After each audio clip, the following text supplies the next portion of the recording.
The David Pakman Show at davidpakman.com.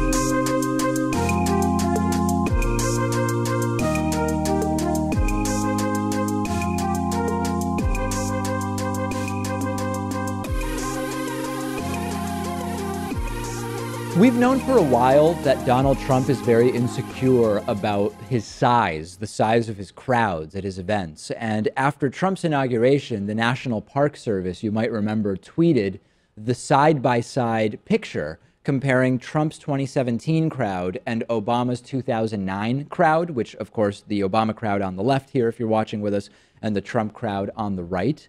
And in response, on Inauguration Day, the Trump administration got the National Park Service to delete the tweet, and they told them and the entire Department of the Interior to immediately stop using Twitter. And this raised legitimate safety concerns because the National Park Service and the Department of the Interior use Twitter to post emergency messages to park visitors and to communicate other breaking news of breaking importance. But the White House's first priority was get rid of the tweet, temporarily shut down those accounts at all costs. The next day, presumably because of the Trump administration's intervention, the National Park Service actually tweeted an apology. And that apology said, "We regret the mistaken retweets from our account yesterday and look forward to continuing to share the beauty and history of our parks with you." That we knew, okay?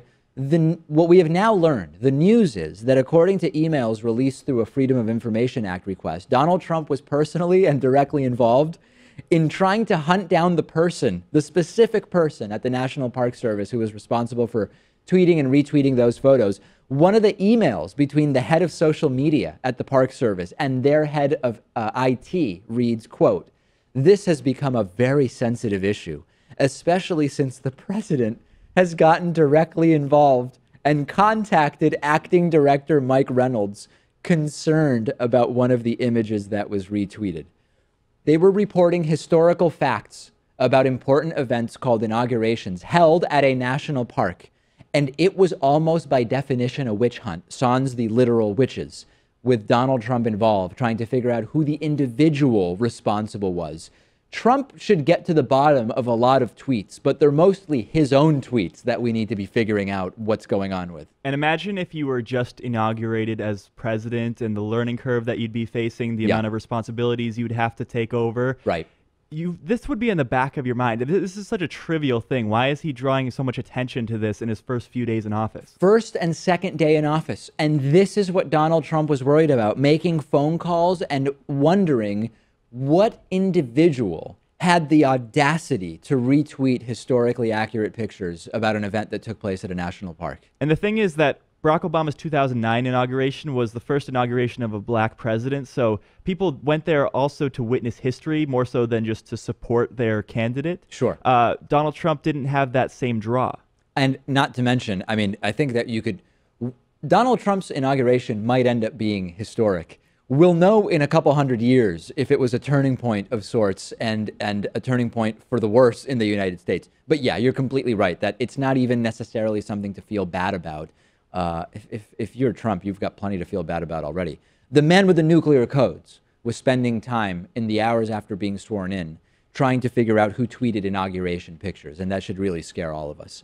I've got a great recommendation for you today. This is something a little bit different. I've been recommending a lot of nonfiction books and fiction books, etc. I recently watched a pilot episode of an Amazon original called Oasis. There's a lot of really bad sci-fi out there, Pat.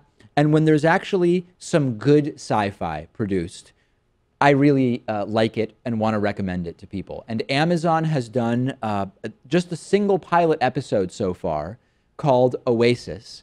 And the concept is that it's 2032 London and that there's been a sort of dystopian collapse of sorts. There's a shortage of food and supplies.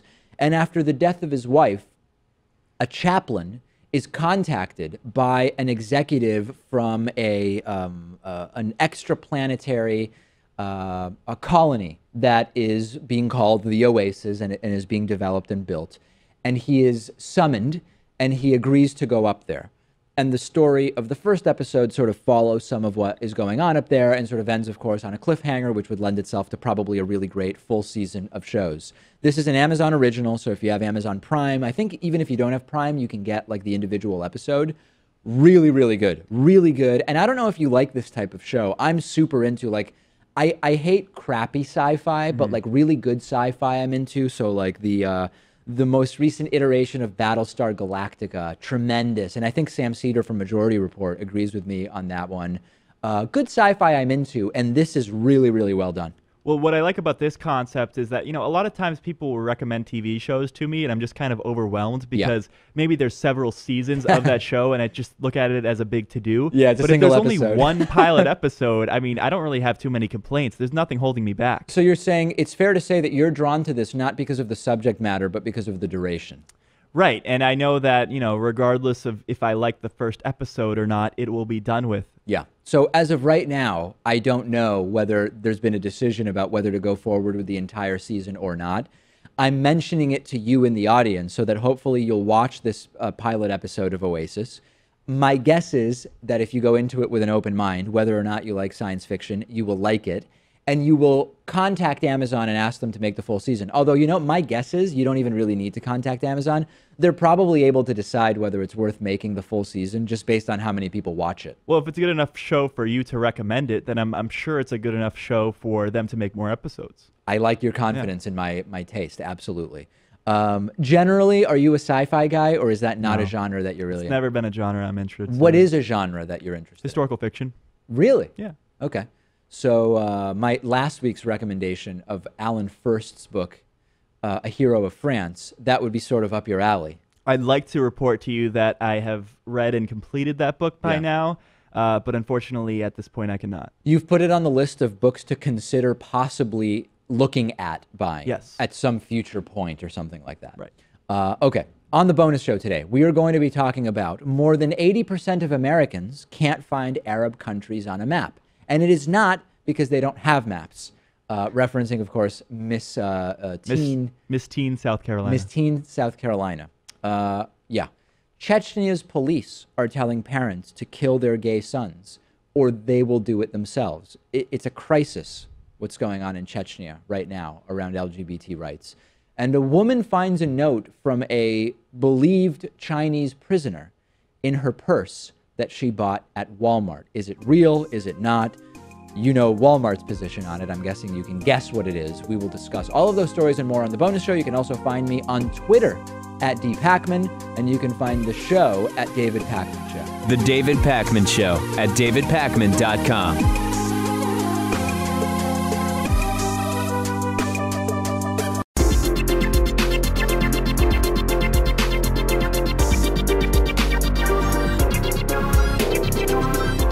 The David Pakman Show at davidpakman.com.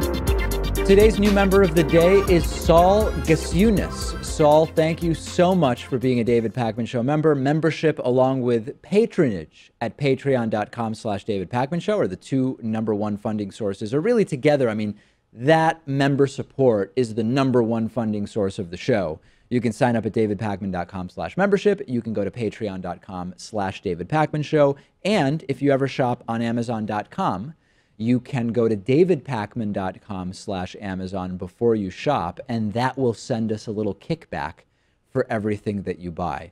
Let's go to the phones. It's been a while since we have gone to the phones. Of course, 617-830-4750 is the number. Let's go to our first caller from the 208 area code. Caller, what's your name? Where are you calling from? And feel free to jump right into your topic.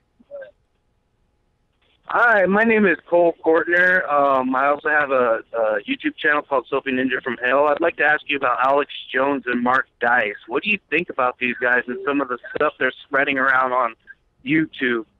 It's a little outrageous, if you ask me. Well, what specifically is outrageous about what they're spreading around? What do you have in mind?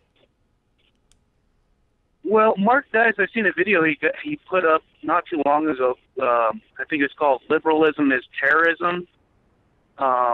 Also, Alex Jones has been saying some pretty crazy stuff about civil uprise, pretty much like the South versus the North type of commentary. Yeah. And is your concern because you think that they shouldn't be allowed to be on saying this stuff, or because you're worried I people are don't getting think that they should. convinced by it? I feel as if they're being provocateurs, as if they're stirring things up, and it could cause a lot of trouble. People could get hurt. So how do we deal with that? I think that exposing him, showing some of the stuff that he contradicts himself when he makes up stuff, and then people will show that he's wrong, but yet he's never really confronted with it. I think stuff like that could help. I don't know. Yeah, I mean, there's sort of two views, right? One is you expose it, sunlight being the best disinfectant. Others would argue, and this has come up when I've done interviews with extremists as well, no, you just ignore them. And if everybody ignored them, they wouldn't have an audience. So there's two sort of opposing views on that. I don't really know too much about Mark Dice, but when it comes to Alex Jones, we found out about a week or two ago that he's a performance artist, according to his own lawyer. So it's important not to take him too seriously. He's playing an act. Which he denied, but that corresponds with my experience. When I met him, remember, I think I've told the story when you've been here, Pat, where Especially I on the met bonus him. show. And it seemed to me like it was absolutely a character. He sort of alluded to making a conscious decision as to how extremist to be. And then his lawyer basically said the same thing. And then Alex Jones said, no, I'm a real guy. Anyway, you're bringing up an interesting point, but, and the caller's actually gone already. So interesting. Okay. Very interesting question, diverging opinions about how to deal with that. Okay, let's take our next caller. Our next caller is coming into us via Skype. Caller, what's your name? Where are you calling from? And what's on your mind today? My name is Pascal Leroux. I'm from Ottawa, Canada, and I'm calling in regards to a recent altercation between Quilliam and Rebel Media and Tommy Robinson. Okay, I have no idea what you're talking about, but what happened and what's your question? So let me explain what happened. So what happened was that Julia Ebner, a journalist and a member of Quilliam, wrote an article on the far right, its influences, and Tommy Robinson happened to be one of the topics. So Tommy Robinson didn't like this because he felt he was labeled as a white supremacist. Julia Ebner states that that was not her intention. So Tommy Robinson went to the offices of Quilliam. He trespassed with a camera into the offices and started interrogating the individuals within that place. And there's a Rebel Media video that's associated to that.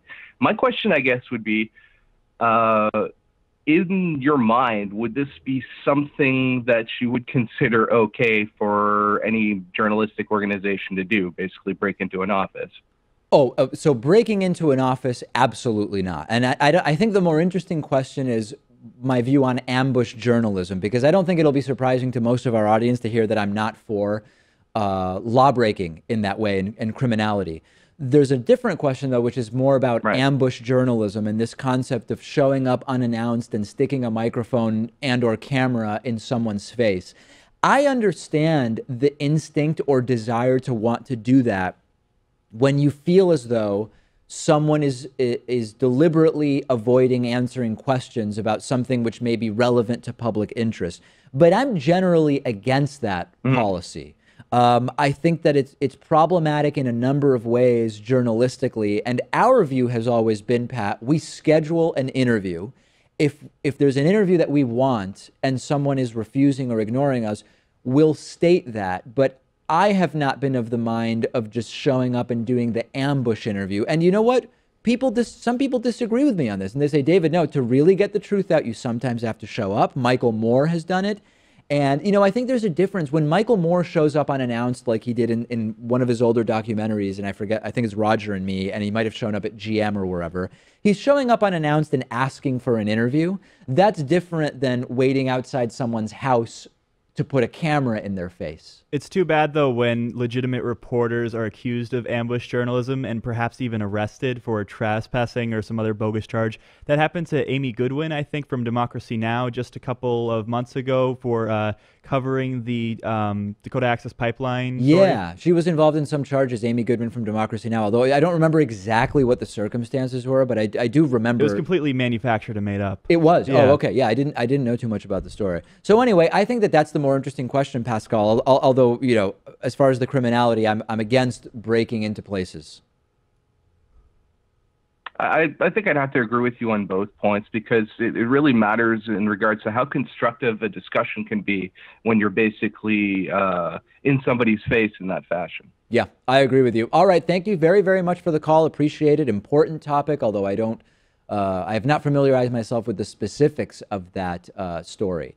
Let's go to our next caller from the 706 area code. Caller, what's your name? Where are you calling from? And what's on your mind today? Hi, my name is Samuel. I'm in Georgia, and I started listening to progressive media through Secular Talk, actually, and then I found your channel on YouTube. Great. And my question was I wanted to know if you were considering collaborating more with Kyle Kulinski, like you did recently with the YouTube Apocalypse video. I'm always open to collaborating with Kyle. You know, everybody sort of has their own schedule on a day-to-day basis, and oftentimes it seems like it should just be super easy to regularly make it a point to do a collaboration or crossover video, but it's often tougher than it seems. Everybody has, you know, a pretty full production day, as you know, Pat. So I'm totally open to it. I just don't know the logistics of it. Even just doing what we did with Kyle over the YouTube advertiser boycott, I guess now it's been about close to a month ago at this point. It's not always that easy to put it together. You know what I mean? Did you also talk to Kyle about some report that alleged most YouTube content is right-wing and that was completely bogus? Right, that the successful YouTube political content is right-wing content or something like that. Anyway, so I'm guessing that you're into the idea of crossovers with Kyle. Yes, of course. All right. Well, very good. Any other crossovers that I should consider doing? That's the only one on my mind, but Okay. I wouldn't be against you crossing over with any other progressive media. I think that Ben Dixon should make a return to the show while you're here. That's an interesting idea. All three of us in studio. That's an interesting idea. That would definitely be something to look into. All right, very good. Thank you so much for the call. Really appreciate it, and we can certainly look into that, Pat, and see what may come of it. We are taking calls at 617-830-4750. Our next caller comes to us today from the 702 area code. Caller, what's your name and where are you calling from? Hi, my name is Ashton. I'm calling from Reno, Nevada. Okay, great. What's on your mind today? Okay, first thing I just want to say thank you. As a college student, it's hard to stay up to date with the news, and you guys do an amazing job giving easy access to people who don't have easy access to news. So just thank you for that. First of all, I wanted to address the American Health Care Act. I saw that potentially they could be able to pass it after converting to Republicans to get the vote. So, do you know anything about the coverage for mental health in there? Because I know specifically about the rising adolescent population that engages in self-injurious behavior, like cutting, fasting, and even suicide rates among adolescents have gone up. And do you understand the coverage that would bring for that kind of stuff? No, not specifically. I mean, generally speaking, mental health coverage is not going to be we talk about these essential health benefits, the sort of minimum that every insurance needs to cover, and often on that, sometimes it's vaccinations, well visits to your primary care physician, or whether birth control should be included in there. But mental health coverage, at least as far as I know, Pat, is not typically mentioned as sort of like one of these, it's got to be there and it needs to mostly be covered by insurance. I mean, my guess is that American Health Care Act revision or not, you're going to see mental health services sort of covered with a copay and or after meeting a deductible like many services. Right. We haven't heard anything specifically as it pertains to the mental health care when it comes to the American Health Care Act, but I'd like to see. I haven't seen anything either. Hey, out of curiosity, are you in a workshop or building something out of wood or something like that? There's very unusual noises in the background there. I'm actually just in the library at my school, moving some stuff around. Sorry about that. The library is not where you would imagine, Pat, there would be noise. No. Yeah, that's odd. Sorry about that. I also just wanted to bring up the idea that May is actually Mental Health Awareness Month. Yes. And yeah, I think in mental health support, I'm a psychology guy, so we study that a lot. But I mean, you wouldn't get mad at someone for having cancer, telling them to get over it, not giving them the proper coverage. So I don't understand why someone with like depression or schizophrenia and all this kind of stuff is treated differently. So I just wanted to bring attention to that. I agree with you. The way in which mental health is stigmatized is something I've been speaking out about for many, many years. And, but so many people in my family are in the mental health community as service providers. And you're absolutely spot on. And I appreciate you making that point. So thanks so much for giving us a call. I really, really appreciate it. On that note, let's pause. We will go to a break. We still have a few more callers we're going to hear from after the break. Stay with us. The David Pakman Show at davidpakman.com.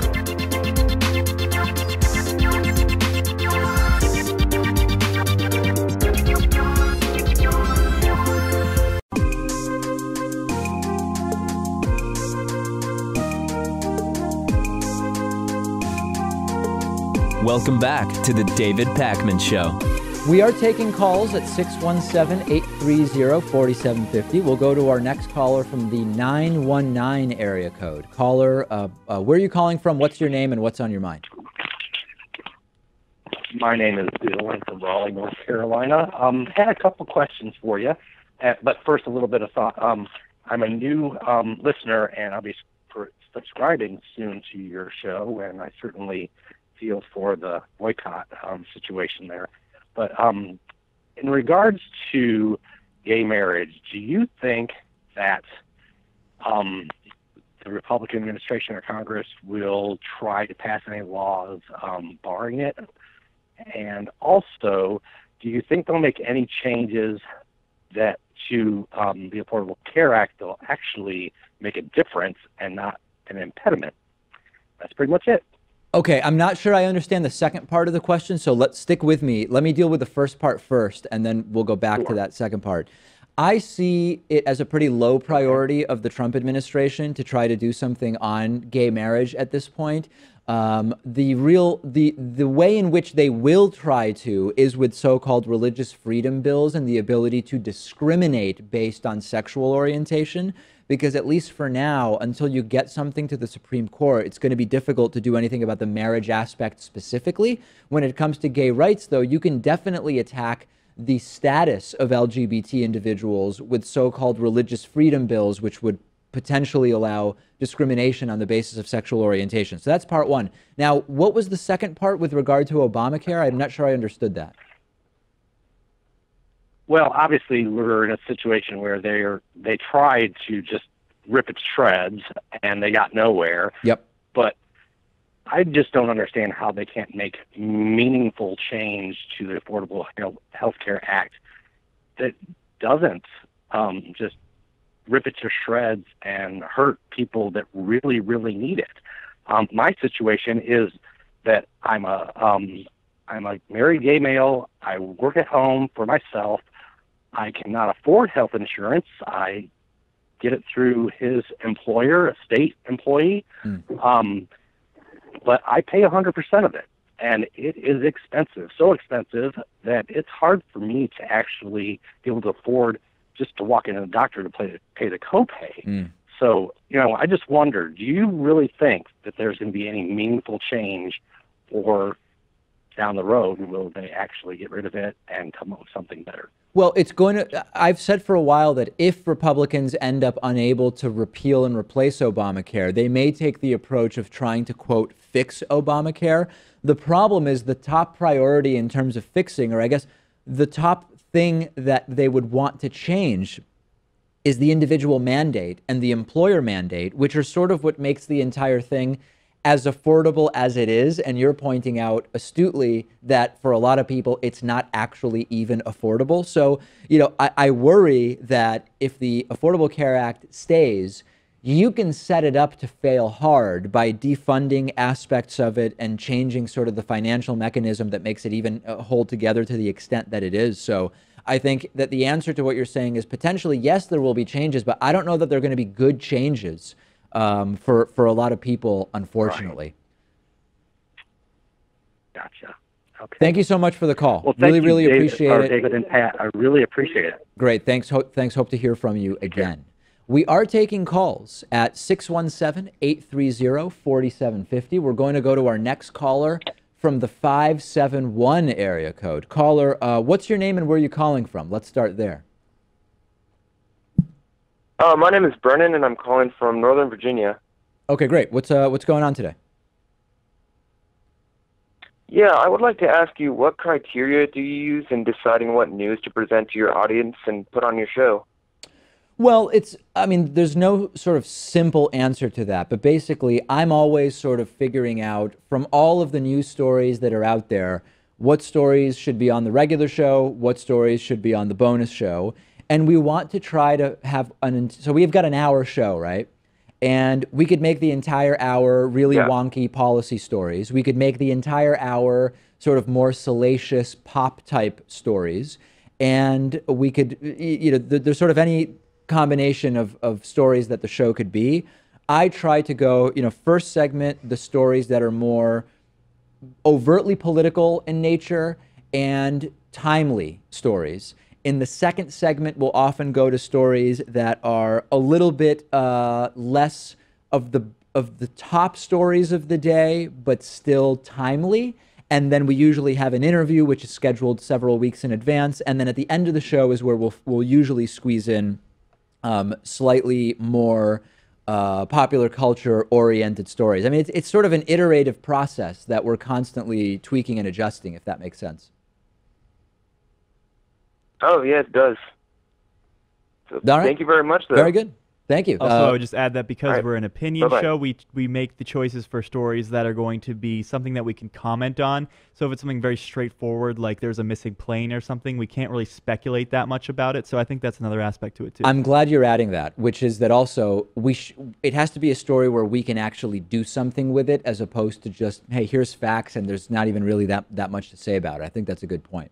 Let's keep taking calls at 617-830-4750. Our next caller is from the 417 area code. Caller, where are you calling from and what's your name?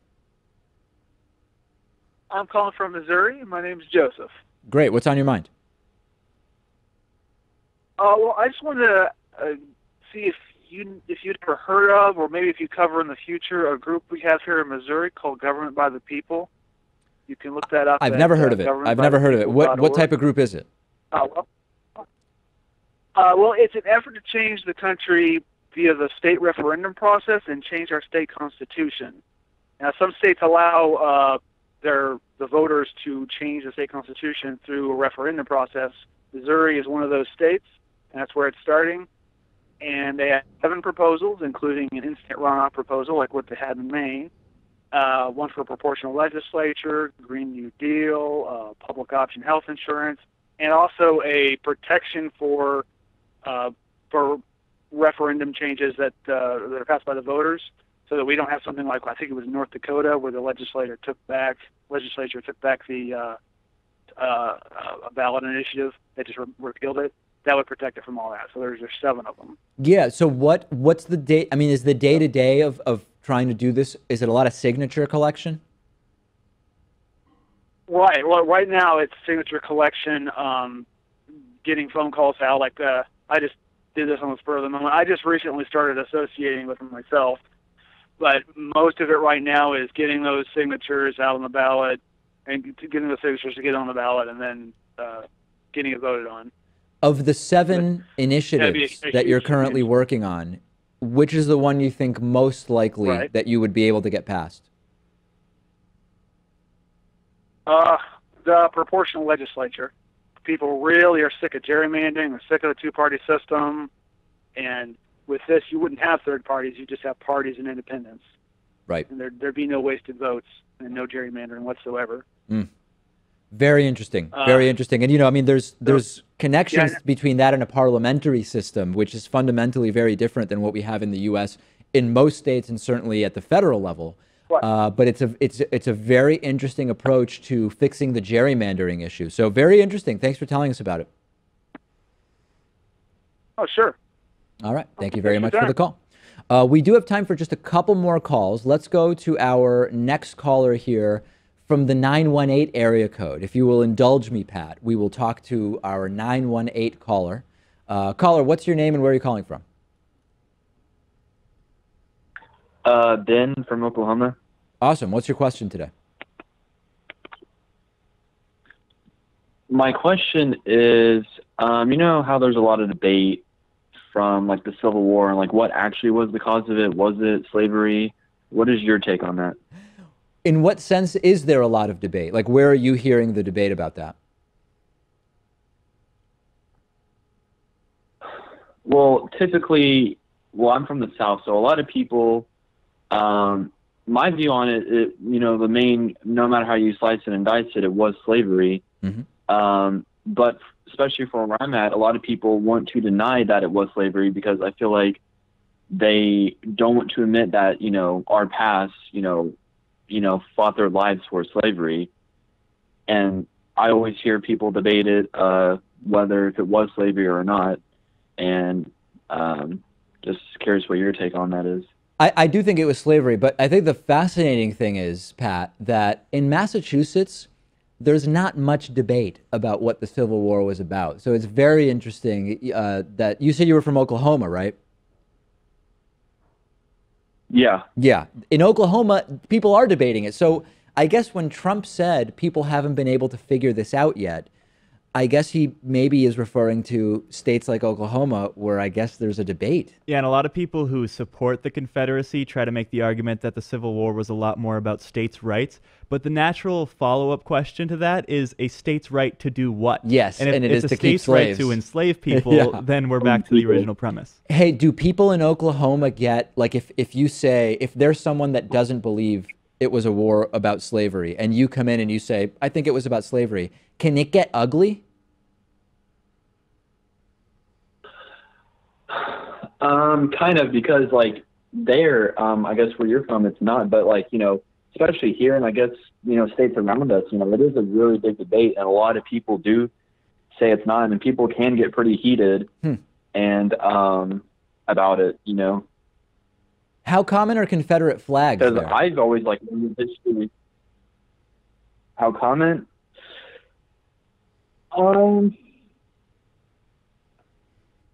I've seen them, of course, and I've heard a lot of. I don't think I've seen them as much, but I have seen them, like you know, with people on the cars. They're not too common, but they are there. But it is pretty common for people to also debate if the flag is racist or not.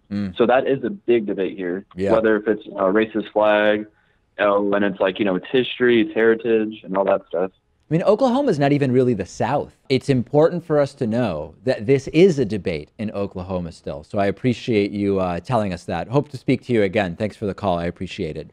I think we've got time for one more call, Pat. Why don't we go to, I don't know, how about the 816 area code? I like the sound of that. Okay. Caller from the 816 area code. What's your name and where are you calling from? My name is Anita, and I'm calling from Kansas City. Awesome. What's on your mind, Anita? Sorry, what was that? Oh, I was just asking what you wanted to talk about today. Hello? Oh, okay, sorry. My question is about something you brought up in a recent video about Donald Trump being severely uninformed about the Civil War and Andrew Jackson. And you kind of touched on, you know, the rising sentiment in the U.S. these days that education is an overrated metric by which, a person's competency can be evaluated for working in the government or even other fields where it's important to know things. Sorry if this is long-winded, but my question is, do you, in your everyday life, when you're not hosting the show, do you find yourself engaging in conversations or debates with people who don't value facts and knowledge, or do you tend to conserve your energy for more fruitful endeavors? Yeah, I tend to conserve my energy. I mean, let me put it this way. There would be no shortage of opportunities for me to have conversations which we could characterize as debates with people who don't seem to value what the facts actually are and tend to think much more about, how they feel something is versus how it actually is. But Yeah. I've said this before. I mean, I get a lot of politics on the show. So it's very rare that I talk about politics outside of the show. And every time I mention it, Pat, someone will write in and say, how dare I not be willing to talk about politics outside of the show when I should be blah, blah, blah, blah, blah. Listen, I'm doing the show. You know what I mean? Right. I can't talk about politics 24/7. So I tend to reserve most of my political discussion for the program. I'm willing to discuss politics outside of the show, but only with people who are informed on the issues, even if they disagree with me. But if they just don't follow the news every day, if they don't have the background knowledge, they don't know the history and the implications of the policies that they support, I'm not willing to discuss anything. But why not take it as an opportunity to inform them? Because if they're going to disagree with me during the whole time, it's just not worth it to me. Yeah. We're not going to agree on anything. That's fair. So you guys are agreeing to disagree. No, I'm I kidding wouldn't around. use I'm kidding those around. words, but You're just basically refusing to even figure out whether you might agree to disagree. I'm not even engaging in the discussion. Yeah, I don't blame you. I really don't. And I know every time I say it, people get mad. But I don't know, Anita. Am I a bad person because of that? No, I don't think you are, because I often finding myself having to shut down political conversations in any social situation I find myself in, just because people will start an argument or a debate, if we want to call it that, just because they want to hear themselves talk. They want to, search through the points you're making to find a weak spot, so they can they can be like, actually though, this is what I think.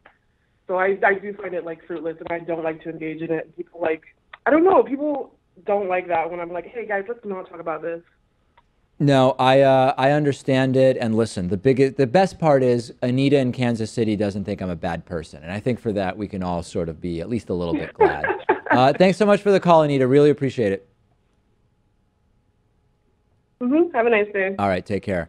And on that note, Pat, why don't we go to a break, and then we'll be back. We will deal with some audience questions, including, do I believe that swear words should ever be censored?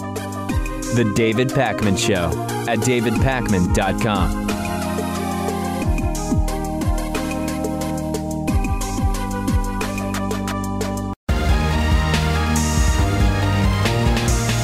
The David Pakman Show at davidpakman.com. Let's answer some audience questions. Got some good ones this week. First is from Chris. Chris says, should there be any censorship of swear words in media?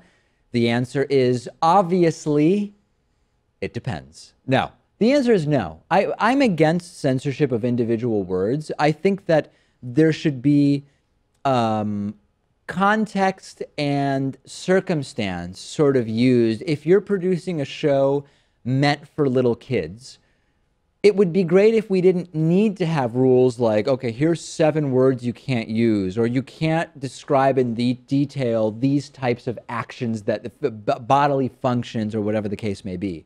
It's not because I think that if a 6-year-old hears the F word or sees Janet Jackson's nipple, like in that infamous Super Bowl halftime show incident, that their lives are going to be ruined.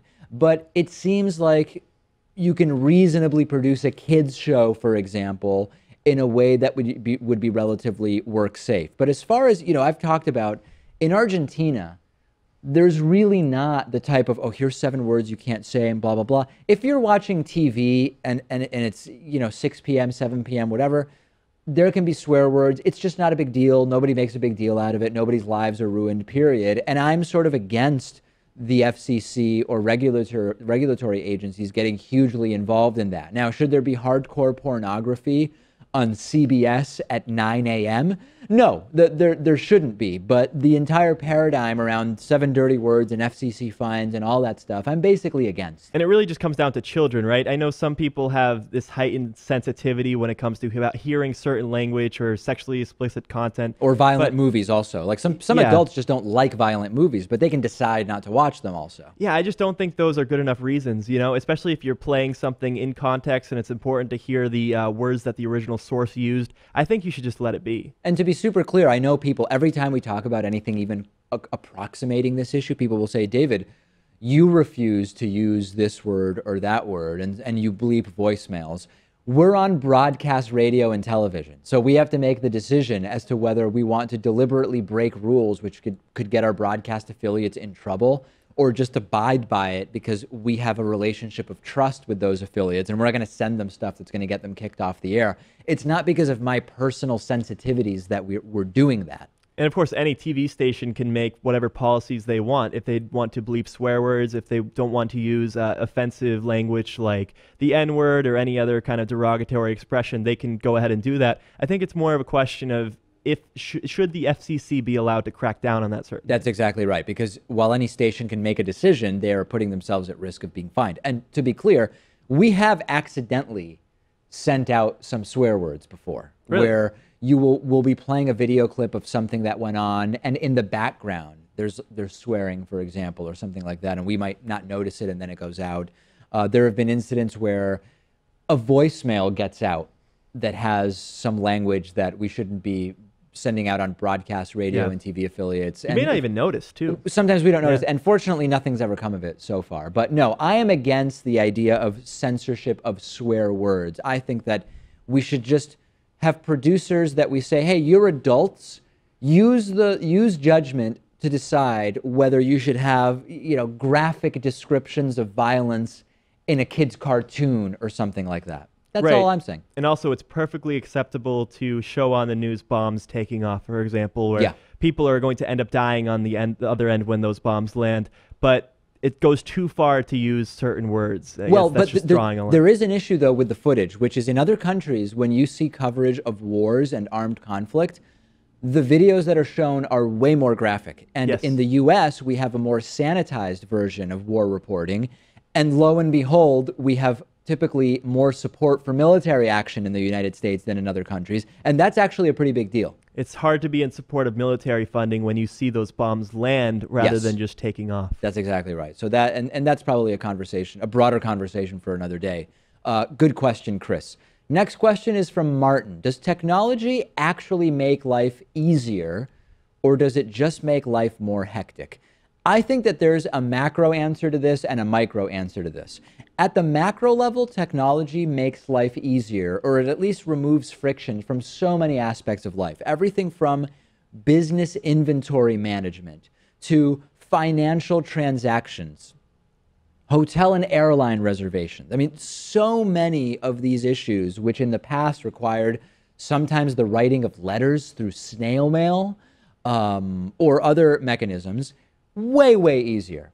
At the individual level, particularly depending on how one chooses to interact with technology, and particularly if you're suffering from a sort of smartphone addiction type of thing, technology can make life more hectic in some ways.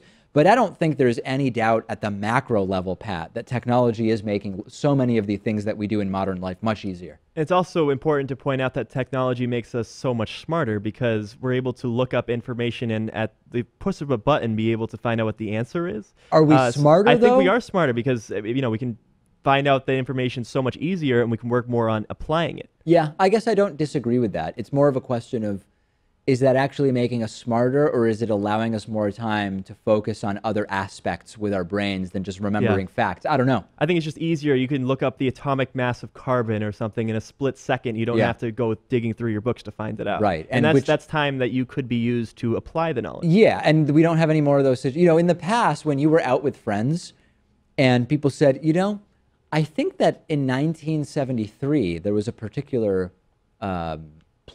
airline accident, and someone else says, really, was there? I don't remember that.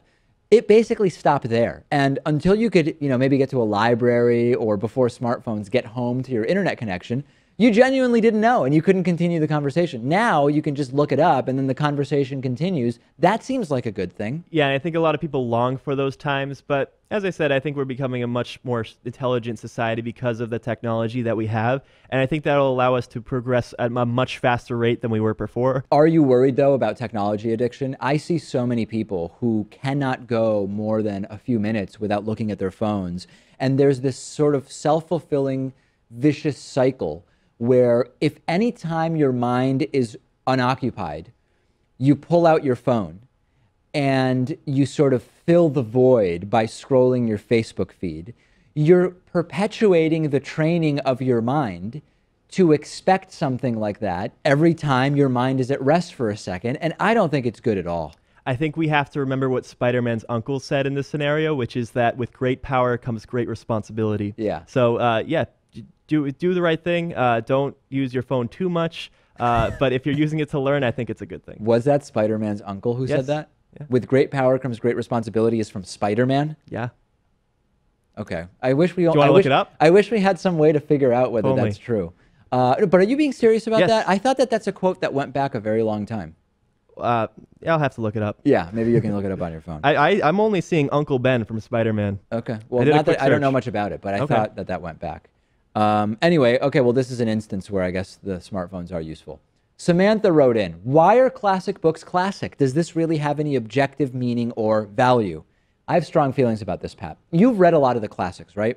Yeah, even just from high school and college assignments, I've read a good amount of the classics. The pictures that you see behind you there, I've probably, maybe not every single one of them, but I'd say 70%. Okay, so here's the thing. I don't think that there's any objective moral value to enjoying the so-called classics. And this can include everything from, Gone with the Wind. We could be talking about the Odyssey. We could be talking about works by Dostoevsky. I don't fall into this idea that if you don't get great pleasure out of reading some of those, there's some kind of moral assessment to be made about you. I think at the same time that because we are very desensitized right now because of all of the books, fiction, nonfiction, movies, TV shows, etc., that we can sometimes lack context. When you pick up Crime and Punishment by Dostoevsky, it might just strike you as sort of boring because you've been desensitized by so much of what we now consider to be sort of normal media available today. But what you have to consider is that at the time, at least, for example, with Crime and Punishment, this was one of the first novels that focused so heavily on the inner dialogue of the character, Raskolnikov, and sort of the internal, the psychology of what was going on inside his mind, right? I mean, it was groundbreaking in a lot of ways. And so if when you read it, you're thinking about it not as how titillated am I by the page to page of it, but sort of the broader context in which this novel was created, I think you'll certainly get more out of it. But I don't generally buy into this idea that, hey, if you're not just riveted by Beowulf, there's something wrong with you.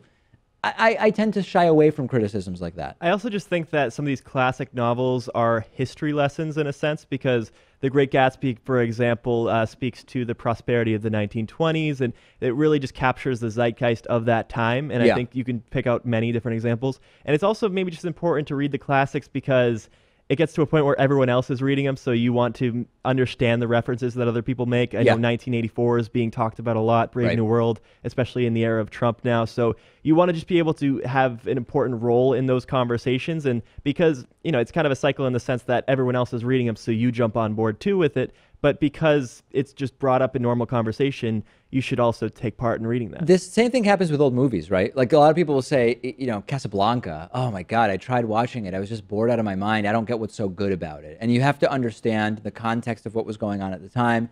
You have to understand what was innovative about it from a production standpoint. And hey, reasonable, intelligent people can still be bored and not care about it. It doesn't make them bad people. But I think it's a really good thing to be able to, if you understand the context of some of these great works, you can get a lot out of them. And I think there's a lot to be said for that. Yes.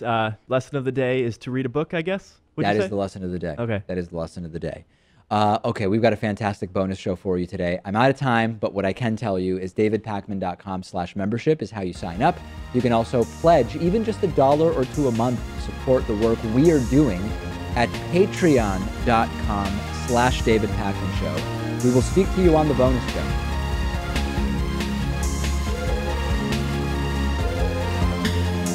The David Pakman Show at davidpakman.com.